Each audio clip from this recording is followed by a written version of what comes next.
Rightio, well, so it's a little bit more time on. It is absolutely raining out there yet again. So I covered everything in a grey primer. Like, covered all my bits I want to paint in grey primer. And then started adding my colours on. Now, I don't know how any of this is going to show up, but the colours don't end up like, this is a nice bright red. I don't know if it shows up. That's a beautiful bright red. But when it hits the grey primer, it ends up like a dirty orange. And same as a lot of my other colours, all the bright, seriously bright colours, they just, they go like a dirty orange colour. There's a good example there, is on the back of the wheels. That was supposed to be like bright orange. These are supposed to be bright orange. This is all bright orange. That's supposed to be bright red, bright orange, and you just end up with this dirty looking colour. And I've actually put a few layers on, like painted it, let it sit, come back and tried to paint it again and let it sit, and it just ends up like this very dirty orange. My motor's painted, not much to paint on that. Black gearbox, silver bell housing, and supposed to be a red motor. Pretty much stocking with this, pretty much staying with the standard colours on that. I don't know how funky I'll get later on. Same with the suspension and diff, silver diff, springs, standard black tail shaft, and red, well, orange and silver shockies. So, yes, not overly happy with the way the grey primer worked out. Now, if that's part of my interior there, I don't know, I might rattle can the seats, maybe try and do the inserts with a different colour, but I might just rattle can those seats and the complete interior, just to, because the hand painting's not working. The hand paints would have been better off going with either a white primer, which I probably should have done, but Kim, you didn't have. Oh, actually, you know what, I didn't even look, but I should have probably gone with a white primer, but I didn't. And I probably would have been just as easy to leave a lot of the parts green. I've got my floor pan here. I might have a bit of an experiment with my floor pan, inside and out, with my paint brushes. But I've got a feeling I might be better off just rattle canning that as well. So anyway, I can hear the kettle screaming its guts off in the background. So rightio, Worlds, I'll get back to you later. So later, bye. Morning, Worlds. Well, it's the next day. The rain's sort of taken off for a little while. Had a bit of sun out. And yeah, we got a nice bit of rain, which was really, really cool. So yeah, a couple of days, huh? Well, couldn't help myself. Kept going, doing a bit, doing more. And anyway, no, we're not finished, but we're getting pretty close to it. So this is where we're at the moment. Interior's in, motor's in, front's on. Oh, what the fuck was that? Oh. Interior's in, I've got the front on, engine's in, everything pretty much underneath is complete, wheels and everything are on. Now, there's one thing I won't be doing again, and I don't think I'll be using the grey primer as an undercoat for anything. That interior was fluoro pink. Like, I painted the door cards, top of the dash, seats, everything there I actually painted with a rattle can of fluoro pink. Didn't really work out very well. And I've tried doing highlights using the silver pen. Got a little bit messy there because I tried to use a black pen and started messing up. And my pen started really messing up, just started dropping blobs of ink everywhere. So I decided I'm just going to do silver inserts. There goes a wheel. I decided I'm just going to do silver inserts, and not too bad, but my pen work isn't the greatest. But everything else, I've got to go and pick up that wheel that just fell off. But everything else that I've done with the primer, like the engine colours, they're all bright colours. Even under there, they're all bright colours. Everything just looks dirty. I've got to go and get my wheel. So the grey primer undercoat, not overly happy with using that, and I probably won't do that again. So for a change up, when I went to paint the body, I've messed up there as well. In case you're worrying about the bandana or the headband, so in case you're worrying about the bandana or headband, I'm trying to get a bit used to that, because after the last big bike ride I got so burned across the front of my face, I'm looking for bandana, so when I've got my helmet on, I can have my bandana across here, so as the helmet rides up, it doesn't leave me poor old skull out in the sun cooking its head off. So anyway, so yeah, I used the red oxer on the body and a few parts and sprayed them with a vibrant, very bright red, and pretty much the same thing came out. It didn't come out vibrant and it didn't come out great. And also, I gotta learn to stop doing shit. I thought I had the body painted right. I thought, oh, I'll just move it and do a touch up, and I moved it, put it into its clip. The clip didn't hold, and with the wet paint, the body hit the floor of the shed, and well, anyway. And of course, it was the last spray out of the can I had of that colour. So, yeah, yet again, another poor quality paint job.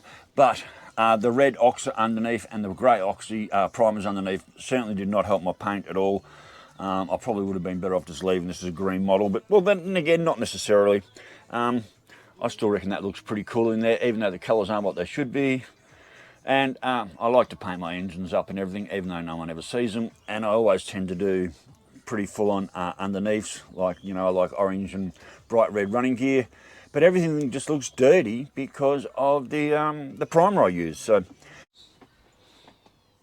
Right, well, we're quite a few hours later, and I've got it done.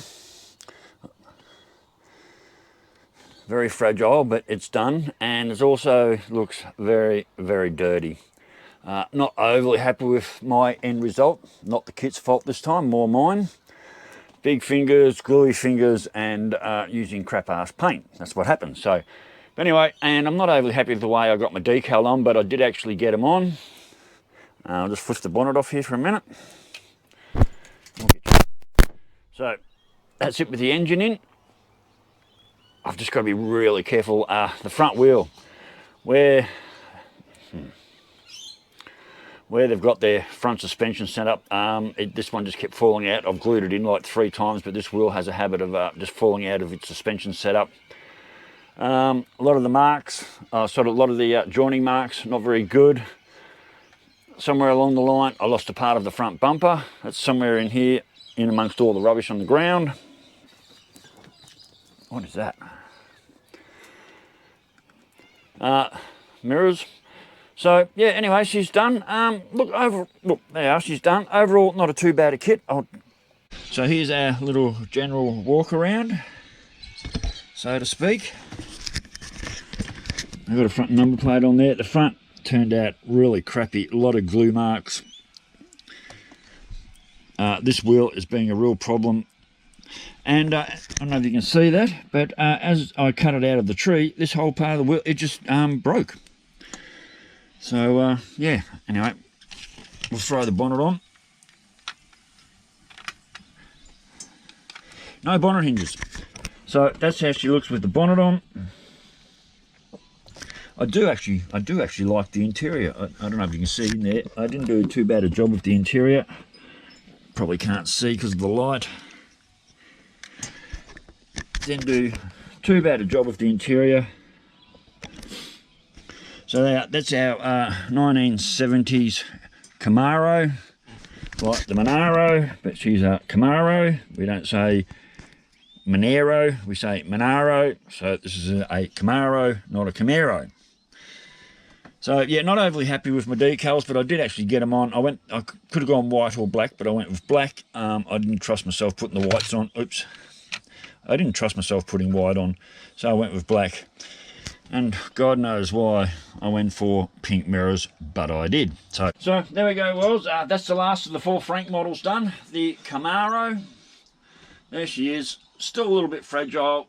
And it looks like it's been around the block once or twice, no doubt about it. It certainly wouldn't class this as... Oh, and here we go. See that front wheel's falling off now already. Move that into position. Yeah, that front right wheel is still... That front right wheel is still coming off. But anyway, there she is. Look, I did enjoy most of the build, and what the problem was when I went to put the tub into the chassis, like put the bottom of the tub into this, it didn't quite go into place, and as I was trying to force it up or spread it up into position, a bunch of other parts fell off, and then I had to go around and re-glue a lot of stuff on, and that's when it gets really messy. As you can see, that right wheel, there is also starting to droop yet again. At least it's going to go on the shelf and just stay there. This is going straight to the laundry. This will not make the pool room. So anyway, there she is. The CAMARO's done. I think overall, look, as far as AMT, it's pretty good kit. Didn't like how the front windscreen sat in there. They had little notches up on here to sit on, and it just never sat in there completely neat. But you know what? I got it in. I got the front and back in without any finger marks. So, but the screen does sit a little bit low. But at the end of the day, they just sit on the shelf. Look, overall, I think it was a pretty good kit as far as AMT go. We all know I have issues with AMT and PMC and lately Revell, but I think this is a pretty good model. So if you find this kit somewhere, grab it. I think it's a great kit. I wouldn't want to pay any more than I'd be happy to pay $50 for this kit. There were some good parts in there. There was enough parts to make it worthwhile. I mean, I knocked this up in literally a day and a half.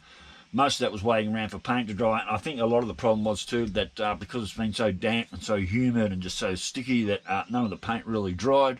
So every time I messed with the model, I just ended up being a dirty model. And like I said, using using grey primer over the green didn't work. So basically, there's my one. So basically, everything underneath the car looks dirty, and even I don't know if I can show you properly without doing it. But even all the engine components in there, they all just look dirty. They don't look sparkly, bright, clean. Now, I used a lot of very high-vis, like fluoro colours on this model, because I like to do that. And using the grey primer underneath, just knocked all the fluoro out of them and just ended up with some pretty dull colours. So, but anyway, the CAMARO's done, and I'm sort of pretty happy with it. So thank you very much, Frank. I really enjoyed putting models together, as you know. And basically, as I build them, they're sort of like a review of the kits as they come out. It's so basically what I'm doing, I build the kits to my standards, which isn't obviously very high compared to a lot of people, but this is about as best as I can do. Big fingers and poor quality eyesight. So basically what this is sort of like, as I build these kits, it's sort of my review of putting these kits together. Now, I'm not a professional model builder, even though I've got a shitload of model kits around here that I've built. I'm certainly no professional at it. I don't use any, I don't do any airbrushing or anything like this. Everything's done with a paintbrush. It's done with paints, and it's slow going, and my painting skills leave a lot to be desired. And I found even lately, I was using my nice silver pen, and I'd be just putting a line down, and all of a sudden this big blob of silver just went everywhere, and it's like, and then by the time I put the pen down, I've got all over me now. I put the pen down, I go and I put the model down, and before I know it, I've just got silver paint absolutely everywhere. So a good tradesman never blames his tools, but that silver paint was just coming out in blobs occasionally. It was like, oh my god, and it just made a hell of a mess in a few spots. I was lucky to clean them up best I could, but basically overall, it's just like, you know, I painted the shell in the shed. I was putting a nice bright colour over it, and I was just about to finish, and then the shell fell out of the holder, landed on the ground, and got covered in dirt and shit. And you can't clean these models. Once the paint goes on, you can't get the paint off. I've tried washing these down with petrol to get paint off. I've tried using metho to get the paint off. Once the paint's gone on, that's it. You can't do anything except layer up more and more paint. So anyway, now before I go, stickers. Anyone want some stickers? Doing 2 for 1. So there's my Hippy Trev sticker, and these were the smaller ones I had made up by mistake. So what I'm doing is now, you get 2 for 1. So anyone wants a sticker, all you have to do is send me to the address below, send me $5 in a self-stamped addressed envelope to Hippy Trev at 21 Tarn Street, Biggin, 4621 Queensland. And when it arrives, I'll drop 2 stickers in your letter and send it back to you. So yeah, just send me a self-stamped address envelope to Hippy Trev, 21 Tarn Street, Biggin, 4621 Queensland with $5 in there, and I'll send you off 2 stickers, 2 for the price of 1. So rightio, wells, that's the end of the 1970 CAMARO build. I've got 4 models left in the box, I think. The Honda 754, the Monaro model, which scares the shit out of me because that's a high quality model that Dex sent me, and after the last couple of models I've put out, I'm really not going to touch that one just yet, because I want that to be perfect, and at the moment my skill level is far off perfect. So I've got the Honda 754 cop bike, I've got the Dex HQ 4-door Monaro, I've got a Hudson model and I've got a T-bucket Revell, and I'm not sure what the Hudson model is, but it's neither MPC, it's not AMT or PM's.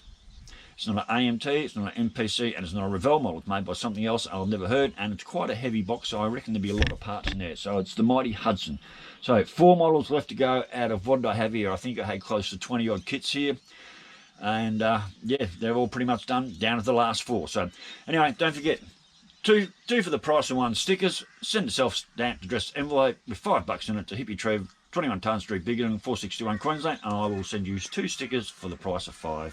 So rightio, well, this one's done. Stay safe, keep your knees in the breeze, and I will catch you later. Bye.